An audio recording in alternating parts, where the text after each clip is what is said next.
আজ আমার গৌর হরি কি করছে না ধবলি শ্যামলি বলে ডাকছে না, বলছে গৌর হরি বলছে যে আমাকে যেমন ভাবে ভালোবাসে আমিও ঠিক সেইভাবেই তাকে প্রতিদান দিই। গৌর হরি আমার নাম সংকীর্তন করতে করতে হঠাৎ ধবলি শ্যামলি বলে কেন ডেকে উঠেছে গো? ভক্তরা তো কেউ বুঝতে পারছে না। গোবিন্দ আমার যখন বৃন্দাবনে ছিল তখন কি হয়েছিল না, এই যে ধবলি শ্যামলি এরা নয়ন জলে গোবিন্দের চরণ ধৌত করে দিত, গোবিন্দের চরণ ধৌত করে দিত আর বলতো গোবিন্দ আমরা তো তোমার নাম নিয়ে ডাকতে পারি না, হা গোবিন্দ বলতে পারি না, তাই এই নয়ন জলে আমরা তোমার রাঙা চরণ ধুয়ে দিচ্ছি। কারণ ধবলি শ্যামল হচ্ছে জড়জীব, তারা তো কথা বলতে পারে না, তারা শুধু হাম্বা হাম্বা বলতে পারে। তাই বলছে প্রভু এই জন্মে তো তোমার নাম করতে পারলাম না, যদি পরজন্ম বলে কিছু হয়ে থাকে সেই পরজন্মে যেন তোমার নাম করতে পারি, তোমার চরণ সেবা করতে পারি। এই বলে ধবলি শ্যামলি নয়ন জলে কাঁদছে। আর প্রভু বলেছিলাম না যে যেমন ভালোবাসে তাকে সেই দানের প্রতিদান দেবে বলে গৌর হরি আমার আজ ধবলি শ্যামলি বলে ডাকছে। এই যে ধবলি শ্যামলি বলে ডাকছে গৌর হরি আমার, কিন্তু ভক্তরা কেউ বুঝতে পারছেন না যে গৌর হরি আমার কেন ধবলি শ্যামলির নাম ধরে ডাকছে। ধবলি শ্যামলি হচ্ছে তো গরুদের নাম। তা প্রভু আমার কি করছিলেন না নাম সংকীর্তন করছিলেন। নাম সংকীর্তন করতে করতে হঠাৎ ধবলি শ্যামলি বলে কেন ডেকে উঠেছে কেউ বুঝতে পারছে না, একজন বুঝতে পেরেছে।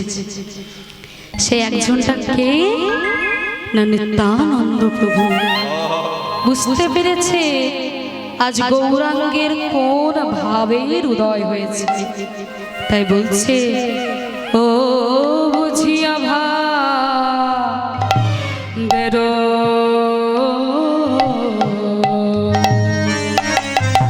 বুঝিয়া বুঝিয়া ভাবেরো গতি আমার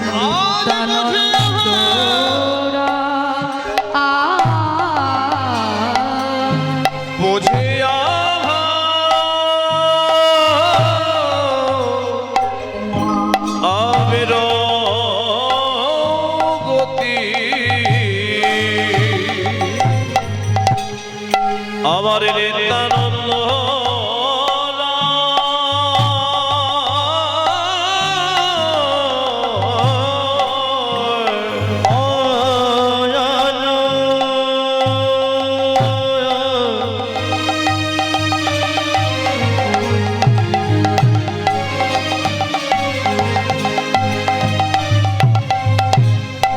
বুঝিয়া বিরগতি নিত্যানন্দ বুঝিয়া বেরগতি আমার নিত্যানন্দ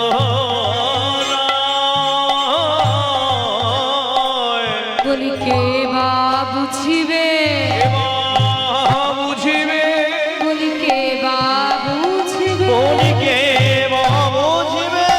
দাদা নিত্যানন্দ বিনে কে বা বুঝিবে ওই দাদা নিত্যানন্দ বিনে ভাব কে বা বুঝিবে দাদা নিত্যানন্দ বিনে বসি গৌরাঙ্গে ভাবে গতি দাদা নিত্যানন্দ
নিত্যানন্দ ছাড়া তার ভাই নিমাইয়ের ভাব কে বা বুঝিবে? নিত্যানন্দ বিনে কেই বা বুঝিবে? আজ আমার মহাপ্রভু যেই না ধবলি শ্যামলি বলে ডেকে উঠেছে, ভক্তরা তোকে বুঝতে পারছেন দাদা নিত্যানন্দ ছাড়া। এবং সিংহাও বাজছে। তাহলে সিংহা কোন যুগে ছিল না পূর্বে, অর্থাৎ আগের লীলায় সিংহা ছিল। সিংহা কিন্তু এই যুগে নেই, অর্থাৎ এই কলি যুগে কিন্তু সিংহা নেই। আর সিংহা কে বাজাইতো? সিংহা বাজাইতো বলরাম দাদা। তা বলরাম দাদা তো নেই। বলরাম দাদা কি হয়েছে না নিত্যানন্দ প্রভু হয়েছে। তাই বলরাম দাদা মুখে সিংহা ধ্বনি করে বাজাইতে শুরু করে, ওগো নিতাই চাঁদের মুখে বাবা বাবা আরে নিতাই নিতাই নিতাই আর নিতাই নিতাই চাঁদের মুখে আমার সিংহার নিশ্বাস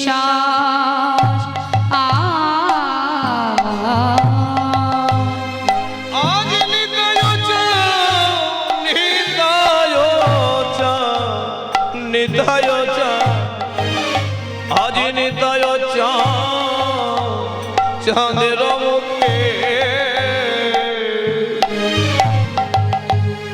আমার সিংহার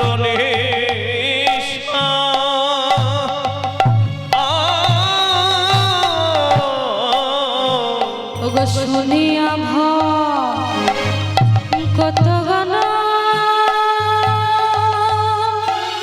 প্রেমে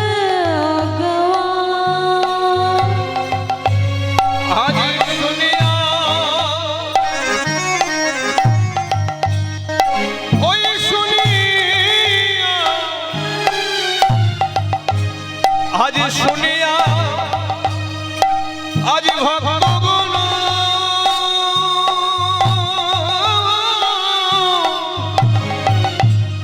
ওই প্রেমে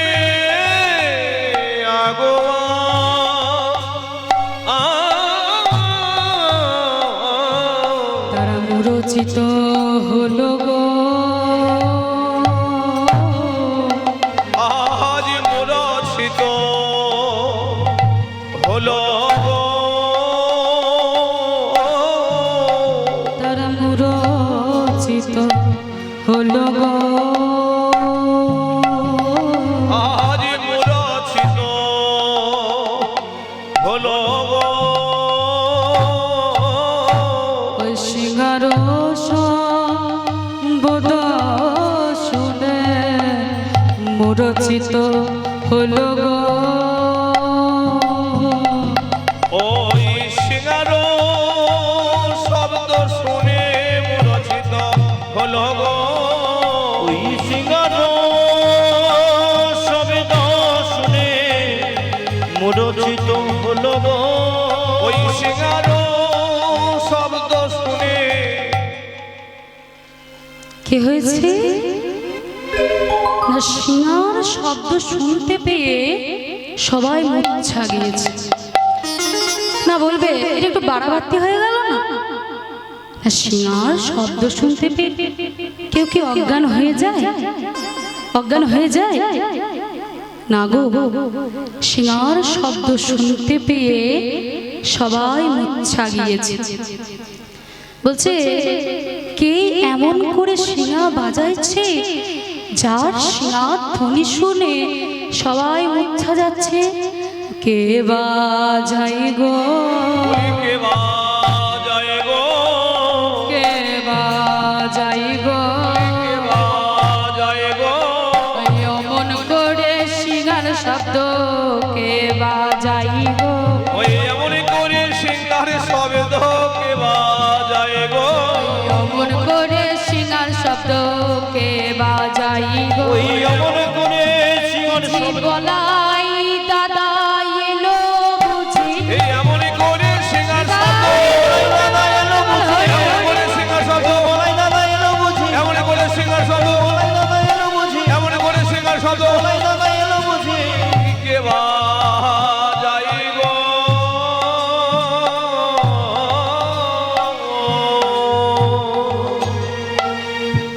বলছে যার সিনার ধ্বনি শুনে সবাই মূর্ছা যাচ্ছে, ভাবছে এমন করে তো বলাই দাদাই সিনা বাজাইতো, তাছাড়া তো কেউ পারতো না।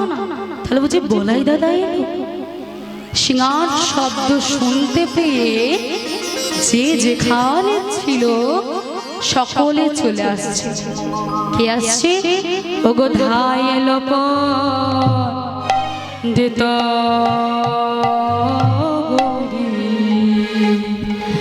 দশ যার না অরে ধাইল পণ্ডিত গণ বলি দাসী যার না ধাই লোপ দিত দাস যার না অরে ধাইল পণ্ডিত গণ বলি দাসী যার না। আর গৌরীদাস কি বলছে? দাঁড়া রে দাঁড়া রে বলি দাঁড়া রে দাঁড়া রে দাঁড়া রে দাঁড়া রে দাঁড়া রে দাঁড়া রে ওরে ও ভাই কানাই বলাই দাঁড়া রে দাঁড়া রে বলি ওরে ও ভাই কানাই বলাই দাঁড়া রে দাঁড়া রে ওরে ও ভাই কানাই বলাই দাঁড়া রে দাঁড়া রে ওই ওরে ও ভাই কানাই বলাই শ্রীদামের ভাত ধরে বলে ওরে ও ভাই কানাই বলো শ্রীরাম হাত ধরে ওরে ও ভাই কানাই বলো শ্রীরাম হাত ধরে বলে ওরে ও ভাই কানাই ওই শ্রীরাম হাত ধরে বলে ওরে ও ভাই কানাই বলাই দাঁড়া রে দাঁড়া রে।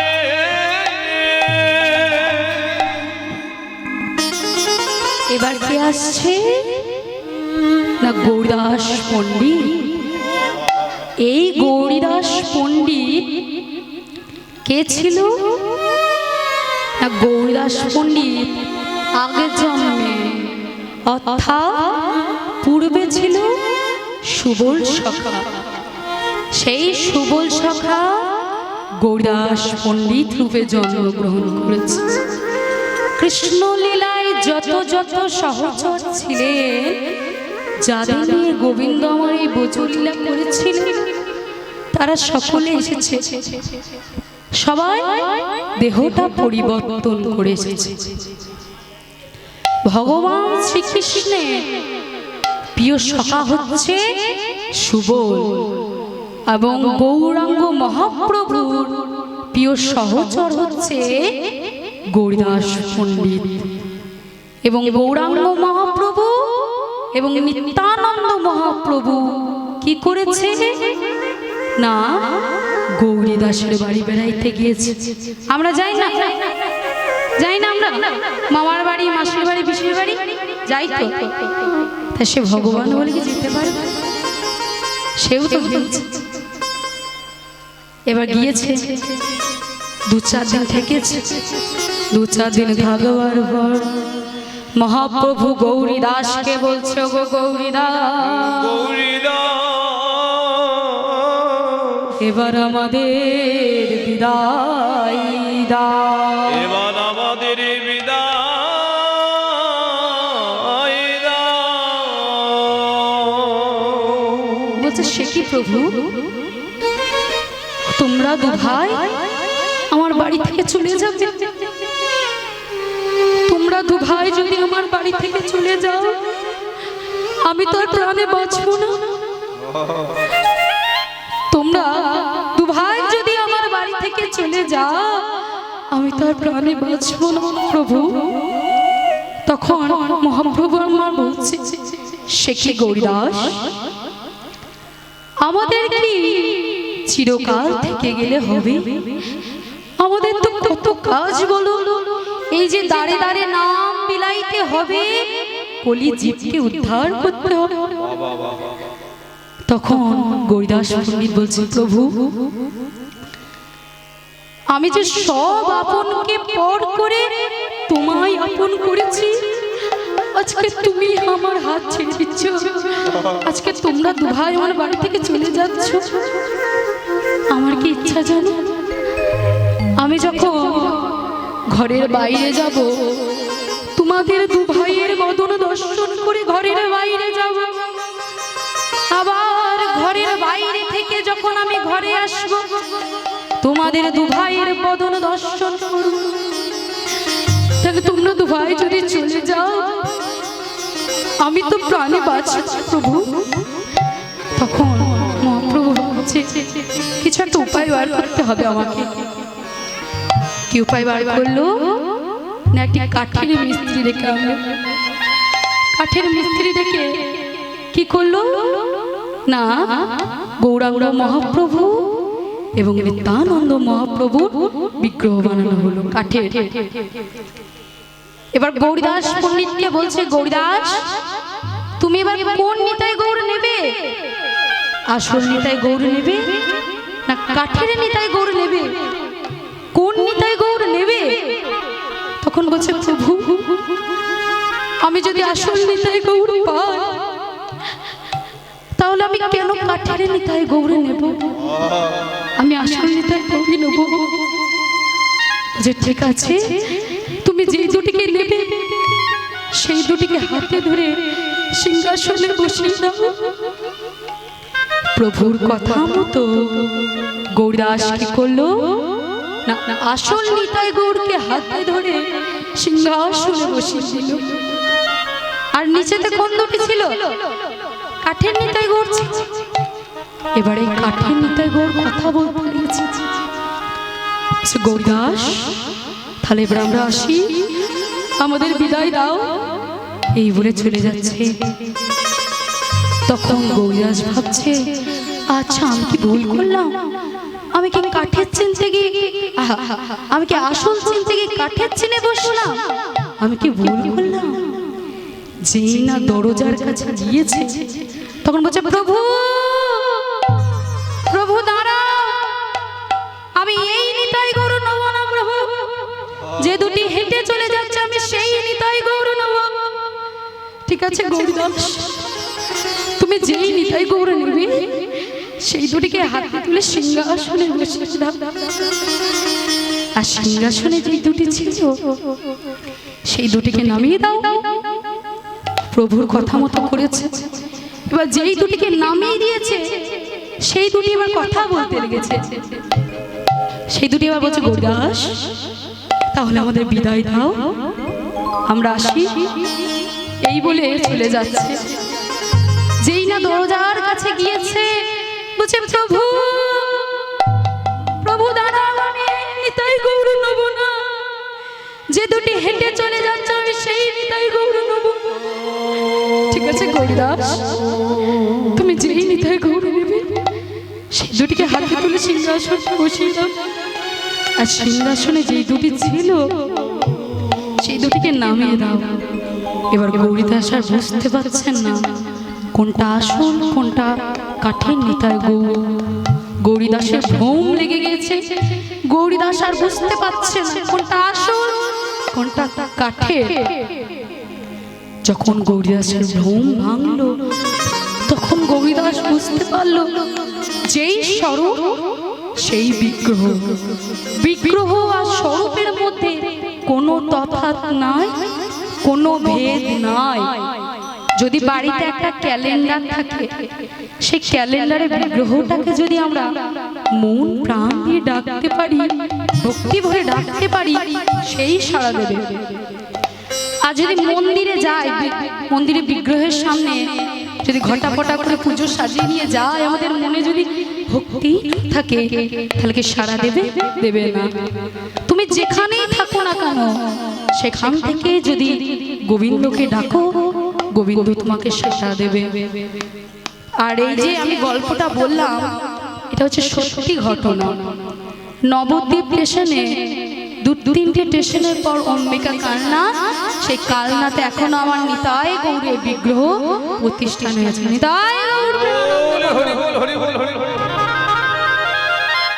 আর কে চলে আসছে? ও গো ধাই এলো দিত দাসে যার না আরে ধাইল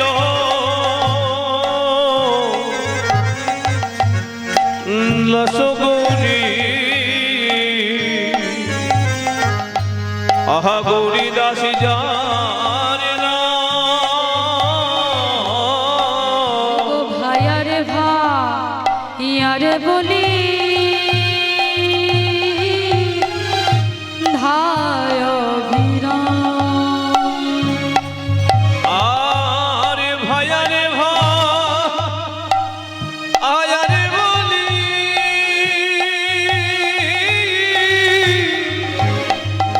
ও গো ধাই অমিরা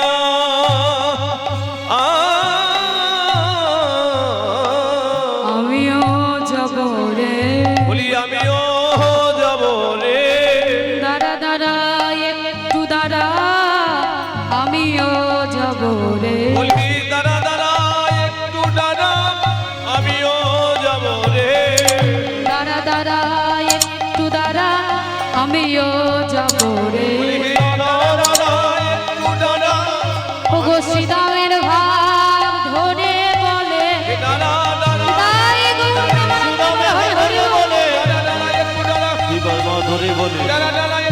শ্রীরামে হাত ধরে বলে আমিও যাব রে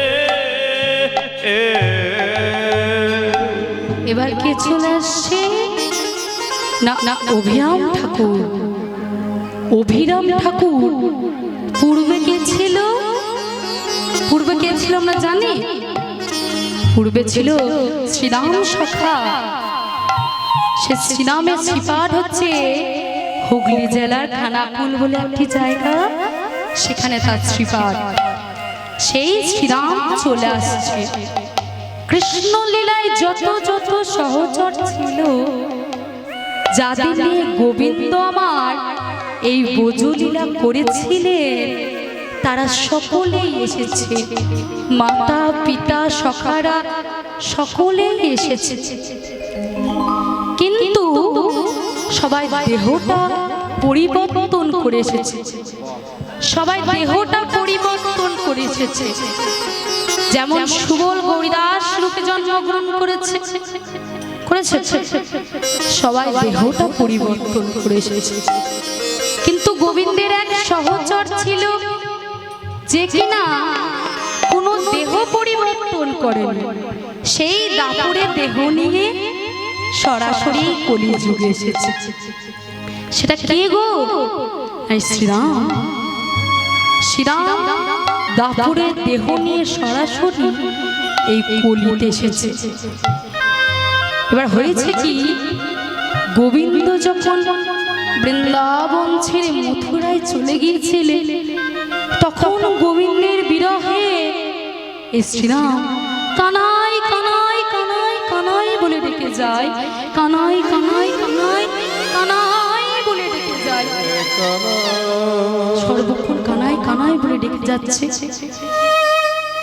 কিন্তু হয়েছে কি দাপর যুগ শেষ কলিযুগ এসেছে এবার নিত্যানন্দ প্রভু কোথায় এসেছে না বৃন্দাবনে এসেছে বৃন্দাবনে এসে দেখছে কে যেন কানাই কানাই বলে ডাকছে কিন্তু বুঝতে পারছেন না এই কানাই কানাই বলে কে ডাকছে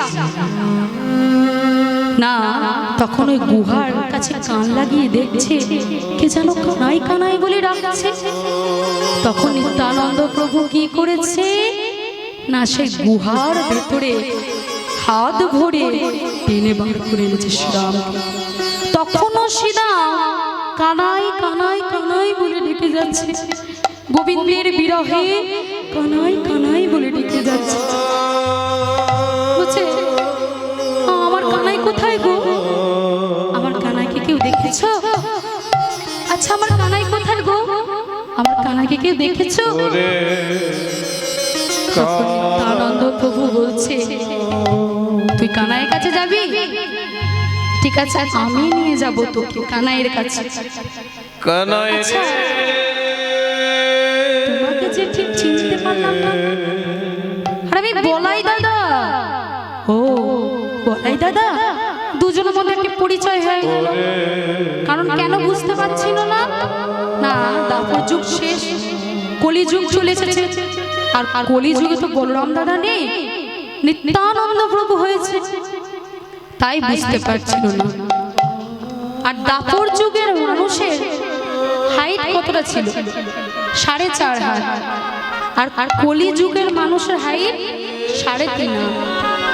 4.5 হাত দেহ মানে বিরাট দেহ। সেই দেহ নিয়ে যদি আমি নবদ্বীপে নিয়ে যাই, তাহলে ভাবে কোনো দৈত্য এসেছে, দানব এসেছে, তাকে ঢিল ছুঁড়ে মেরে দেবে। তখন নিত্যানন্দ প্রভু ভাবছে, আমাকে কিছু একটা উপায় বার করতে হবে। কি উপায়?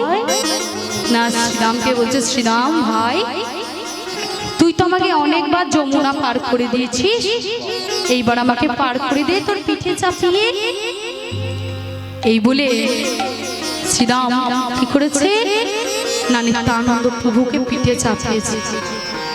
যেই না পিঠে চাপিয়েছে, মধ্য যমুনায় গিয়েছে। মধ্য যমুনায় নিত্যানন্দ প্রভু বিশ্বম্ভর রূপ ধারণ করেছে। বিশ্বম্ভর রূপ ধারণ করে ওই শ্রীরামের পিঠে এক হাত কুচবার করে দিয়েছে। যেই না কুচবার করে দিয়েছে, 4.5 হাত দেহ 3.5 হাত হয়ে গিয়েছে। সেই যমুনা পার করে এসে নিত্যানন্দ নাম দিল, আজ থেকে তোর নাম অভিরাম। হৃদয় গৌর প্রেমানন্দে বল হরি হরি বল, হরি বল, হরি বল। এবং গোবিন্দে সকল সখারা এসেছে। এসে কি দেখছে? না, এসে বোঝের কানাইকে দেখছে। এসে বোঝের কানাইকে দেখছে। আজকে আমার গৌরাঙ্গ মহাপ্রভু কৃষ্ণ ভাবে ভাবিত হয়ে আছে, তাই এসে কি দেখছে? না, বোঝের কানাই। ওগো দেখিয়া গো রাঙ্গ আমার প্রেমের আবেশ, আজ দেখিয়া গো রাঙ্গ রূপ, ও গো প্রেমের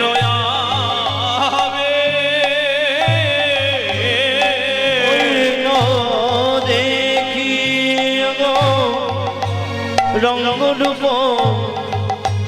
প্রেমের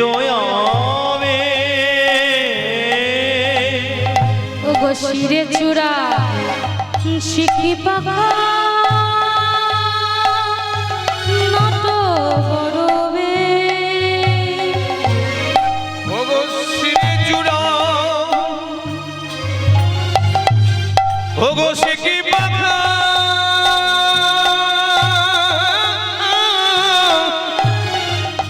ওগো নট বরবে।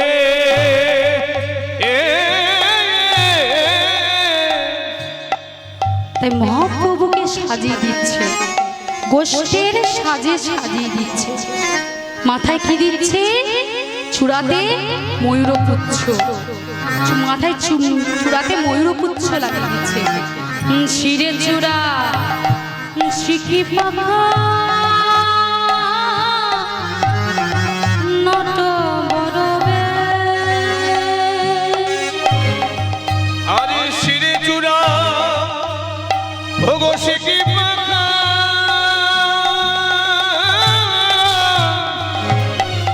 ওগো নট বরবে।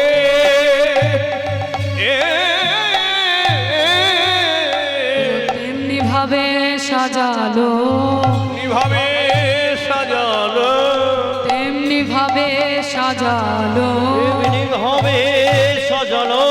ওগো পূর্বে যেমন সাজাইছিল তেমনি ভাবে সাজালো, আগে যেমন সাজাইছিল এইভাবে সাজালো।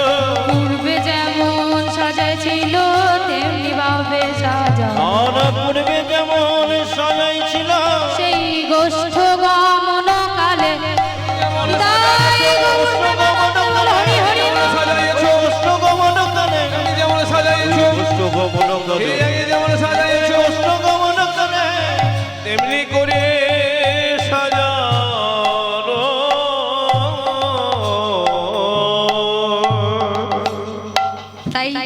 হ্যাঁ একটু গোষ্ঠীর সাজে সাজিয়ে দিচ্ছে, ঠিক আছে।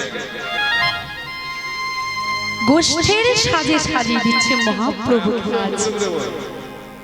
আর কি করছে? চূড়াতে ময়ূরপুচ্ছ লাগিয়ে দিচ্ছে, চরণে নুপুর পরিয়ে দিচ্ছে মহাপ্রভু।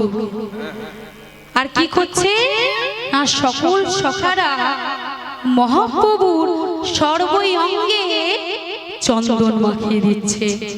আর সেই চন্দন কি হচ্ছে? রোদের তাপে, সূর্যের তাপে চন্দন ঘেমে ঘেমে পড়ছে, আজ ঘেমে ঘেমে পড়িছে, ঘেমে ঘেমে পড়েছে, চন্দন ঘেমে ঘেমে পড়ছে, চন্দনে ঘেমে ঘেমে পড়িছে, ঘেমে ঘেমে পড়েছে, চন্দন ঘেমে ঘেমে পড়ছে, ঘেমে ঘেমে পড়িছে। মহাপ্রভু চরণ পাবো বলে ঘেমে ঘেমে পড়ছে, প্রভুর চরণে পাবো বলে ঘেমে ঘেমে পড়িছে, ওই প্রভুর চরণ পাবো বলে ঘেমে সেই গোষ্ঠ গমন কালে হরি হরি ওই গোষ্ঠ গমন কালে প্রভুর চরণে পাবো বলে, গোষ্ঠ গমন কালে প্রভুর চরণে পাবো বলে ঘেমে ঘেমে পড়িছে। সেই চন্দন মহাপ্রভুর চরণাশ্রয় করবার জন্য ঘেমে ঘেমে পড়ছে, মহাপ্রভুর চরণ লাভ করবার জন্য চন্দন ঘেমে ঘেমে পড়ছে, সেই চন্দনও ঘেমে ঘেমে পড়ছে মহাপ্রভু রাঙা চরণে। তাই আমাদেরও গোবিন্দের কাছে বলতে হবে, গোবিন্দ তোমার ওই রাঙা চরণে যেন আমাদের ঠাঁই দিও, তাই না? এবার কি হয়েছে? মহাপ্রভুর সকল সখারা এসেছে এবং মহাপ্রভুর এক সহচর এসেছে, কে না বংশীবদন। এবার বংশীবদন এসে দেখছে কি না, দেখছে বোঝের কানাইকে, বোঝের কানাইকে দেখছে গো। সে আর মহাপ্রভুকে দেখতে পাচ্ছে না, আর কি বলছে? আর বিলম্ব করো না, বিলম্ব করো না, আর বিলম্ব করো না, আর বিলম্ব করো না, গোঠের বেলায় অধিক দেখে আর বিলম্ব করো না, ওই পথে লাল অধিক দেখে আর বিলম্ব করো না, গোঠের বেলায় অধিক দেখে আর বিলম্ব করো না, পথের বেলায় অধিক দেখি ভাবাবে সে বংশীবদন কহে, পথের হৃদয় দেখে হরি হরি বল। পথের বিলম্ব দেখে বংশীবদন কহে, পথের বিলম্ব ওই দেখে বংশীবদন কহে, পথের বিলম্ব ওই দেখে বংশীবদন কহে, ওই আর বিলম্ব করো না। বংশীবদন বলছে যে আর বিলম্ব করো না, বেলা যে অবসান, অনেকটা বেলা হয়ে গিয়েছে, এবার তো গোষ্ঠে যেতে হবে, আমাদের সকলকে যেতে হবে। তাই কি বলছে? ওগো বংশীবদন কহে চলো গোবর্ধন, ও বংশীবদনে